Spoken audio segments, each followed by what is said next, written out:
শিল্প শহর হলদিয়ার এই যে ছবিটা গত কয়েকদিন ধরেই কিন্তু রয়েছে। আবহাওয়া দপ্তরের সতর্কতা আগেই ছিল, তারপর সারা রাত টানা বৃষ্টি, যার ফলে জলমগ্ন হয়ে পড়ল আসানসোলের একাধিক এলাকা। সব জায়গা हम लोग जाएंगे और एक एक लोगों को लेके आएंगे। পেছন দিকে ডুলুং নদী রয়েছে। এই ডুলুং নদীর যে ভয়াবহ রূপ, জলস্তর সকাল থেকে আরো বাড়ছে। আমাদের স্টিল হসপিটালে যোগাযোগ বিচ্ছিন্ন।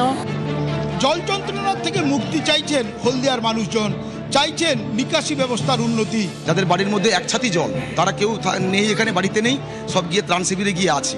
এই পুরো চত্বরে মানে হলদিয়া এবং আপনাদের এই আশেপাশে যাতে জল যন্ত্রণা, নরক যন্ত্রণা থেকে মুক্তি দিতে পারি, আমরা একটা কম্প্রিহেন্সিভ প্ল্যান, ড্রেনেজের নিকাশির ব্যবস্থা আমরা করব। গঙ্গেশ্বরী নদীর ওপর যে মানকানের সেতু, সেই মানকানের সেতু কিন্তু জলের তলায় চলে গিয়েছে। নদীর ব্রিজের উপরে মোটামুটি 6 ফুটের উপরে এখন জল যাচ্ছে এবং আরো জল বাড়বে এবং সম্পূর্ণ অসহায়ভাবে মানুষগুলো দিন যাপন করছে। এইভাবেই দেখতে পাচ্ছেন যে রাস্তার যে জল, সেই জলের মধ্যেই এতগুলো পরিবার তারা তাদের দিন যাপন করছেন। আমি দরজা খুলতে পারি না, জলের ঝোঁকের জন্য, সাপের জন্য অসুবিধা, খুব অসুবিধা, প্রচন্ড অসুবিধা।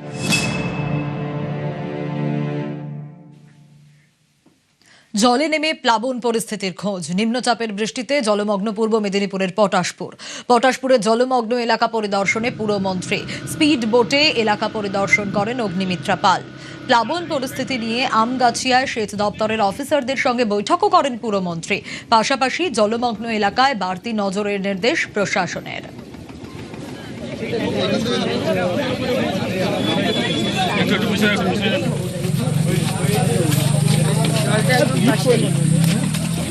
আজকে ভগবানপুর, চণ্ডীপুর, পটাশপুর সব দেখছি।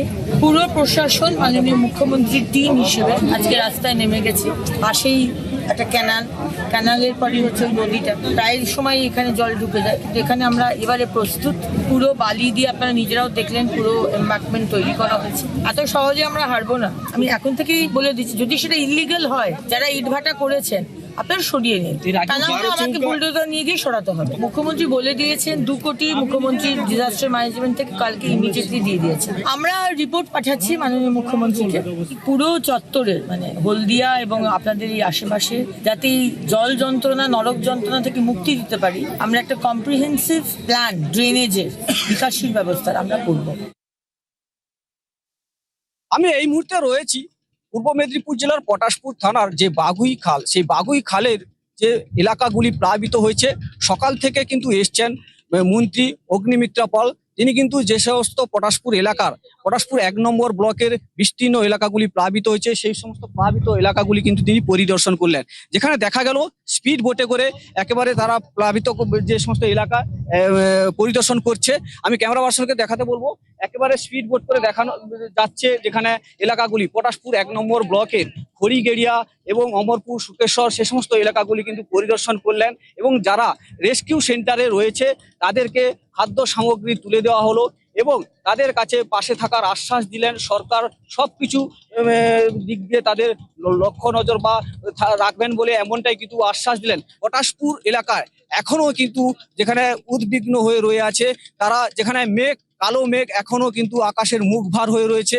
সেই মুখভার কারণে যদি আবার অতিবৃষ্টি হয়, সেই অতিবৃষ্টির কারণে কিন্তু আবার কিন্তু প্লাবিত হবে এলাকায়। সব মিলে পটাশপুর বাসী তারা কিন্তু আতঙ্কিত রয়েছে এই প্লাবিত এলাকা নিয়ে।